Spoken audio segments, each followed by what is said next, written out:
ಹೊಸ ವರ್ಷಕ್ಕೆ ಕಾಲಿಡಬೇಕು, ಹೊಸ ವರ್ಷದಲ್ಲಿ ಹೊಸ ಕನಸುಗಳನ್ನು ಇಟ್ಕೊಂಡು ಹೆಜ್ಜೆ ಇಡಬೇಕು ಅಂತ ಏನೇನೋ ಕನಸು ಕಟ್ಕೊಂಡು ಹೋಗ್ತಾ ಇರ್ತಾರೆ. ಆ ಸಂದರ್ಭದಲ್ಲಿ ಬಸ್ಸಿಗೆ ಅಲ್ಲಿ ಹತ್ಕೊಂಡು ಹೋಗ್ಬೇಕಾದ್ರೆ ನಡು ರಾತ್ರಿಯಲ್ಲಿ ಬಸ್ ಬೆಂಕಿಗೆ ಅನಾಹುತ ಆಗುತ್ತೆ. ಜೀವ ಉಳಿಸ್ಕೊಂಡು ಬಂದರೆ ಸಾಕಪ್ಪ ಅನ್ನೋ ಪರಿಸ್ಥಿತಿಯಲ್ಲಿರ್ತಾರೆ. ಕೆಲವರು ಜೀವ ಉಳಿಸ್ಕೊಳ್ತಾರೆ, ಕೆಲವರು ಸತ್ತೇ ಹೋಗ್ಬಿಡ್ತಾರೆ.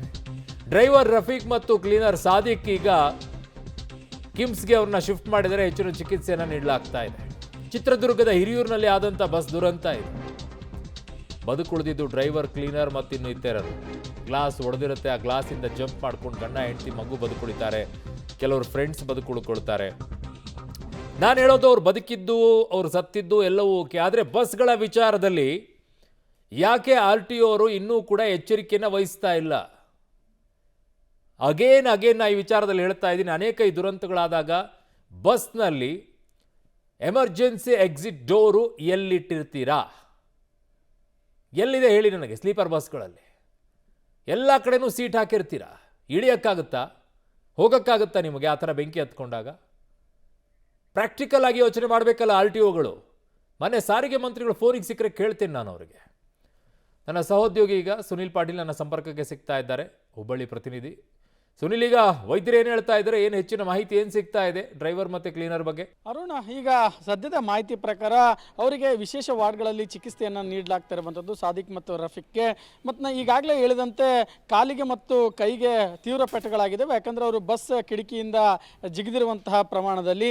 ಇದಾದ ಬಳಿಕ ಈಗ ಸ್ಕ್ಯಾನಿಂಗ್ ಇದೆ. ಸ್ಕ್ಯಾನಿಂಗ್ ಬಳಿಕ ಮತ್ತು ಅದಕ್ಕೆ ತಕ್ಕಂಥ ಚಿಕಿತ್ಸೆಯನ್ನು ನೀಡಲಾಗುತ್ತೆ. ಇನ್ನು ಕ್ಲೀನರ್ ಮತ್ತು ಡ್ರೈವರ್ ಬಗ್ಗೆ ಹೇಳೋದಾದರೆ ಇಬ್ಬರೂ ಕೂಡ ಕಳೆದ 1 ವರ್ಷದಿಂದ ಈ ಬಸ್ ಒಂದು ಸಂಚಾರದಲ್ಲಿ ಮಾಡ್ತಾ ಇದ್ರು ಮತ್ತು ಇವರಿಬ್ಬರು ಕೂಡ ಒಂದೇ ಸಮಯದಲ್ಲಿ ಕೆಲಸಕ್ಕೆ ಸೇರ್ಕೊಂಡಿದ್ರು. ನಿನ್ನೆ ಘಟನೆ ಬಗ್ಗೆ ಹೇಳೋದಾದರೆ 1:30 ಸುಮಾರಿಗೆ ಲಾರಿ ಬಂದು ಬಸ್ಗೆ ಗುದ್ದಿದಂಥ ಪರಿಣಾಮ ಈ ರೀತಿಯಾಗಿ ಅಪಘಾತ ನಡೆದಿದೆ ಅಂತ ಕ್ಲೀನರ್ ಈಗ ಮಾಹಿತಿಯನ್ನು ಕೊಟ್ಟಿರುವಂಥದ್ದು. ನೀವು ಹೇಳಿದಂತೆ ಬಸ್ಗಳಿಗೆ ಯಾವ ರೀತಿಯಾಗಿ ಎಮರ್ಜೆನ್ಸಿ ಎಕ್ಸಿಟ್ ಇರುತ್ತೆ ಮತ್ತು ಅದನ್ನು ನಿಯಂತ್ರಣ ಮಾಡಬೇಕಾದಂಥ RTO ಅಧಿಕಾರಿಗಳು ಎಲ್ಲಿರ್ತಾರೆ ಅನ್ನೋದು ಈಗ ಪ್ರಶ್ನೆ ಆಗಿರ್ತಾ ಇರುವಂಥದ್ದು. ಇನ್ನು ವಿಶೇಷವಾಗಿ ಈ ಸ್ಲೀಪರ್ ಕೋಚ್ ಬಸ್ಗಳಿಗೆ ಅನುಭವ ಜಾಸ್ತಿ ಇರೋರನ್ನು ನೇಮಿಸ್ಕೊಳ್ಬೇಕಾಗಿರುತ್ತೆ. ಆದರೆ ಇವರಿಬ್ಬರಿಗೆ ಈಗ 1 ವರ್ಷ ಅಂತ ಹೇಳಲಾಗ್ತಿರುವಂಥದ್ದು. ಅದರ ಜೊತೆಗೆ ಇನ್ನು ಚಿಕಿತ್ಸೆ ವಿಚಾರಕ್ಕೆ ಬರೋದಾದರೆ ಹುಬ್ಬಳ್ಳಿಯಲ್ಲಿ ಒಂದು ಈ ರೀತಿಯ ಪ್ರಕರಣಗಳಿಗೆ ಸಾಕಷ್ಟು ಪ್ರಮಾಣದಲ್ಲಿ ಚಿಕಿತ್ಸೆ ನೀಡಲಾಗುತ್ತೆ ಮತ್ತು ಅಂಥ ಚಿಕಿತ್ಸೆಗಳು ಕೂಡ ಯಶಸ್ವಿಯಾಗಿದ್ದಾವೆ. ಸೊ ಹೀಗಾಗಿ ಈ ಒಂದು ಚಿಕಿತ್ಸೆಗೆ ಈಗ ವಿಶೇಷ ಒಂದು ತಂಡವನ್ನು ರಚನೆ ಮಾಡಿರುವಂಥ ಕಿಮ್ಸ್ ನಿರ್ದೇಶಕರು ಆ ಒಂದು ವಾರ್ಡ್ನಲ್ಲಿ ಇಬ್ಬರಿಗೂ ಕೂಡ ಚಿಕಿತ್ಸೆಯನ್ನು ನೀಡಲಾಗ್ತಾ ಇರುವಂಥದ್ದು. ಅರುಣ್. ಓಕೆ ಸುನೀಲ್, ನಿಮ್ಮೆಲ್ಲ ಮಾಹಿತಿಗೆ ಧನ್ಯವಾದಗಳು. ಸೊ ಈಗ ಚಿಕಿತ್ಸೆ ಅಂತ ನೀಡ್ತಾ ಇದ್ದಾರೆ. ಏನಾಗುತ್ತೆ ಏನಿಲ್ಲ ಗೊತ್ತಾಗ್ತಿಲ್ಲ ಈ ವಿಚಾರದಲ್ಲಿ. ಯಾಕೆ ಅಂತಂದರೆ ಇನ್ನೂ ಅದೆಷ್ಟು ಬಸ್ಗಳಲ್ಲಿ ಇದೇ ರೀತಿಯಾಗಿ ಜನ ಸಾಯಬೇಕು ಗೊತ್ತಿಲ್ಲ. ಅಟ್ಲೀಸ್ಟ್ ಏನಾದರೂ ಅನಾಹುತ ಆದರೆ ಹಿಂದ್ಗಡೆಯಿಂದ ಆದರೂ ಬೆಂಕಿ ಹತ್ತಿದರೆ ಮುಂದ್ಗಡೆಗಾದರೂ ಹೋಗೋಕ್ಕೆ ಅಂತ ಇರಬೇಕು. ಅಂದರೆ ಮುಂದ್ಗಡೆಗೆ ಇರುತ್ತೆ, ಅದನ್ನು ಬ್ಲಾಕ್ ಮಾಡಿರ್ತಾರೆ.